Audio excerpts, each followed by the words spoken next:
big update that we're now getting is the questioning of Sonia Gandhi is over for the day, and next summons could possibly be for Monday. That's the big update that's coming in. Remember, Sonia Gandhi was summoned by the Enforcement Directorate in backdrop of the National Herald case. She had reached the ED office. Rahul Gandhi had dropped her. Priyanka Gandhi was with her because of her ailing health. But now we're understanding that questioning by the ED for today is over, and we're also now picking up that possibly she could be now summoned once again for Monday. As we were bringing you some details, this is what sources are telling CNN News 18, that Sonia Gandhi answered about 20 questions which had been posed by the Enforcement Directorate, and for today it looks like that questioning is over and she could be possibly summoned once again for Monday. But in the backdrop of all of these summons, what we've seen are nationwide protests once again. My colleague Ashish Mehrishi now joining us on the broadcast. So Ashish, initially it looked like they'd broken for lunch. So is the questioning now over for the day? So, immediately after she left, I spoke to a source in Enforcement Directorate, and it was confirmed that she's gone for lunch. But then I believe because of her health reasons, because she had requested for exemption, she said that she can't continue for a very long time. So she was questioned for around 2 hours. Questioning started at around 2:30 and it got over by 2:15 or 2:20 or so. So, she was questioned for almost 2 hours. My sources in the Enforcement Directorate tell me around 20 questions were posed before Sonia Gandhi, to which she has answered.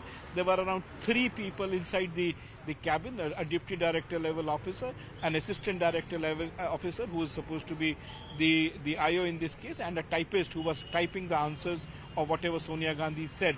So obviously the questioning is not complete as of now.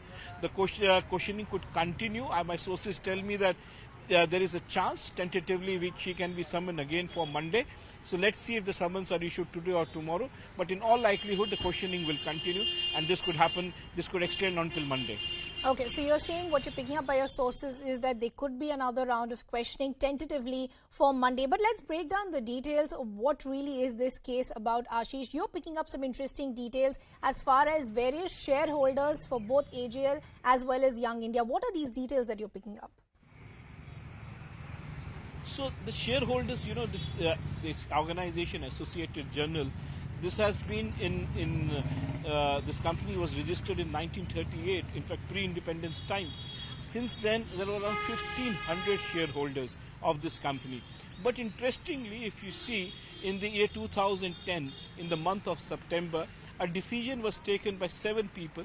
An AGM was called, and 7 people just decide that yes, we are going to hand over this company, a huge company which has got assets worth thousands of crores rupees, that has been handed over to a company which is absolutely new, but it is being controlled by none other than the Gandhis. So 7 people decide that yes, this company will be taken over. This company will be taken over by Young Indian. Now, if you see the names, we have 7 names in our possession. These include Motilal Vora, Oscar Fernandez, Vishwabandhu Gupta, Ishrat Ali Siddiqui, Bholanath Kapoor, Syed Ali Ashrafi, R.K. Mohala. Now, these are people who have they just decided one day in the month of September 2010. In fact, to be precise, it is 29 September, and a notice is sent to all the shareholders through under postal certificate. So how many people got it, how many people did not get it, nobody knows.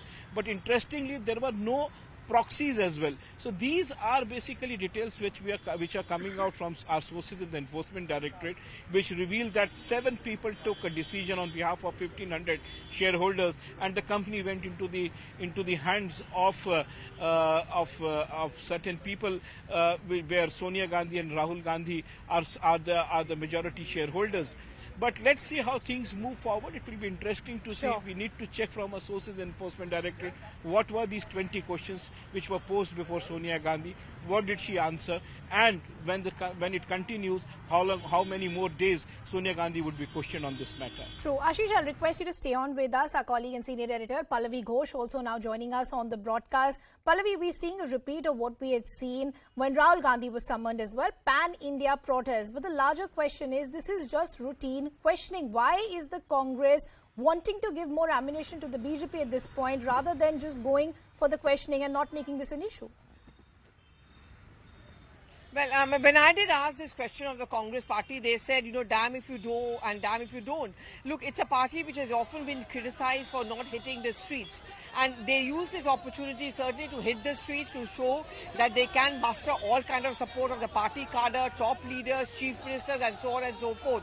But, at the same time, since yesterday, they've been telling us we are going to raise both the issues, the GST issue as well as the issue of ED summoning of Sonia Gandhi. But unfortunately, of all the three notices which have been given by the Congress leaders in Parliament today, all the three notices are got only to do with Sonia Gandhi being summoned by the Enforcement Directorate, which means it just strengthens the BJP's argument that one, you want to make a huge issue or spectacle of the fact that she has gone to Enforcement Directorate.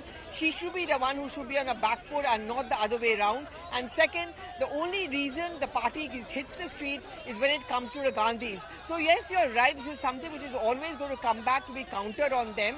Why is it that the Congress hasn't hit the streets in the last 3 days? I mean, today is the 4th day of Parliament. They have been raising the issue of GST inside Parliament, but none of them have bothered to hit the streets at the level which we saw today for Sonia Gandhi or earlier for Rahul Gandhi. And Pallavi, look at the visuals that we're just putting out on our screens. Protests have broken out in Chandigarh as well. There is public property that is being vandalized once again. A car has been set on fire in Bengaluru. Trains have been stopped here in the national capital. When Rahul Gandhi was summoned, the Congress had said, we're in a path of satyagrah, but we are seeing the opposite play out on the streets.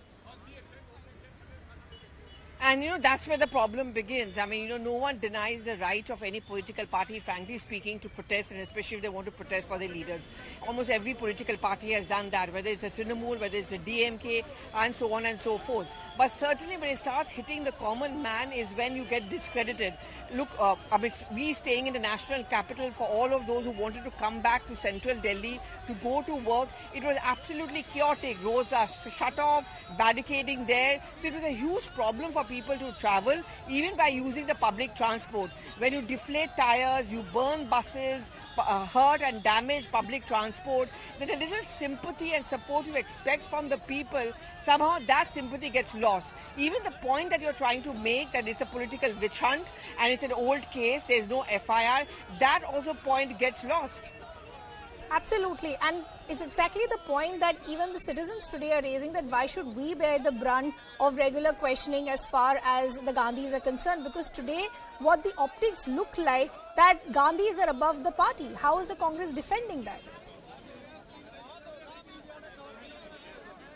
Which are already doing the rounds, asking, like when Chidambaram, for example, was questioned and then later on arrested by the ED, why didn't you see a similar kind of a spectacle on the road? After all, he's your former finance and home minister, one of the senior most leaders, and so on and so forth. Why is it that only in the case of the Gandhis, the entire party is, kind of brought on the streets? The counter-defense comes in, of course, they're the leader. They're the ones who are leading the party. Sonia Gandhi is the interim president of the party. Rahul Gandhi has been the president of the party, and he has been the voice of the Congress. But that's as far as the arguments go. Remember, when you take a back seat and you watch the entire scenario, that the BJP gets emboldened when they say that look at the stark contrast. When he was a chief minister, Correct. He went to SIT, he went alone, he was inside for more than 6 hours. You never found the party cadre over there. And, even in this case, that's exactly what the Congress perhaps should have done. You don't bring these people out to a national capital. The entire area has to be cordoned off. So isn't it a party which believes in the entitlement of the Gandhis is the counter-argument by the BJP and the critics? Pallavi, I'll request you to stay on with us. Let me quickly go back to